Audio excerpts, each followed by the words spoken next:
பின்பு செபதேயுவின் மனைவி தம் மக்களோடு ஒரு வேண்டுகோள் விடுக்குமாறு இயேசுவிடம் வந்து பணிந்து நின்றார். உமக்கு என்ன வேண்டும் என்று இயேசு அவரிடம் கேட்டார்.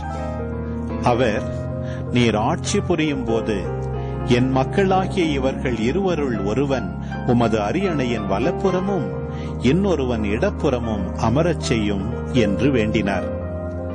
அதற்கு இயேசு, நீங்கள் என்ன கேட்கிறீர்கள் என உங்களுக்கு தெரியவில்லை.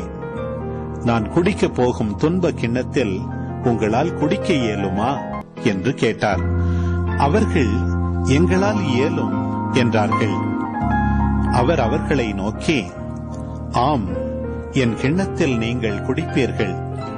ஆனால் என் வலப்புறத்திலும் இடப்புறத்திலும் அமரும்படி அருளுவதோ எனது செயல் அல்ல, மாறாக அவ்விடங்களை என் தந்தை யாருக்கு ஏற்பாடு செய்திருக்கிறாரோ அவர்களுக்கே அவை அருளப்படும் என்றார். இதை கேட்டுக்கொண்டிருந்த 10 பேரும் அச்சகோதரர் இருவர் மீதும் கோபம் கொண்டனர்.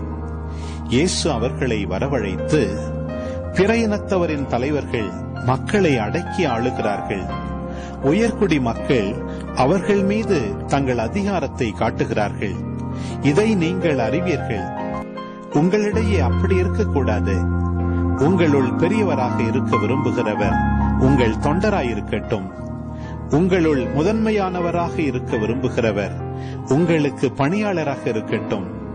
இவ்வாறே மானிட மகனும் தொண்டு ஏற்பதற்கு அல்ல, தொண்டு ஆற்றுவதற்கும் பலருடைய மீட்புக்கு ஈடாக தம் உயிரை கொடுப்பதற்கும் வந்தார் என்று கூறினார்.